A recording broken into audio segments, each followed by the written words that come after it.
Kandidato sa pagkamayor sa bayan ng San Pascual, Batangas. Ala, pinadi-disqualify. Ayan, ba't pinadi-disqualify yung mayor dyan? Aris number 29, Boy Gonzales, Lacuna, Versosa, please come in. Dumagoso pa daw. Ganun ba? Hindi raw nararamdaman si Dumagoso. Nakay.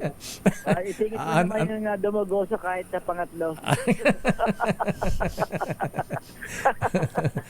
Okay, proceed. Pinagpapaliwanag ng COMELEC ang kandidato sa pagka-mayor ng bayan ng San Pascual, Batangas. Binigyan ng 5 araw ng COMELEC ang majority candidate na si Arlene Bantugon magbuo na sagutin ang disqualification case na inihahin ng isang Danilo Marquez dahil sa umano'y paglabag sa Omnibus sa Election Code at maling impormasyon sa inihahing Certificate of Candidacy.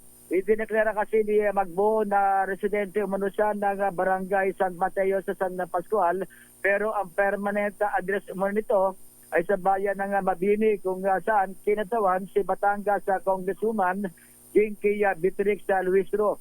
Questionable umano ang paglipat ng address ni Magbuo sa San Pascual mula sa Mabini para sa pagkakandidato sa pagka-mayor.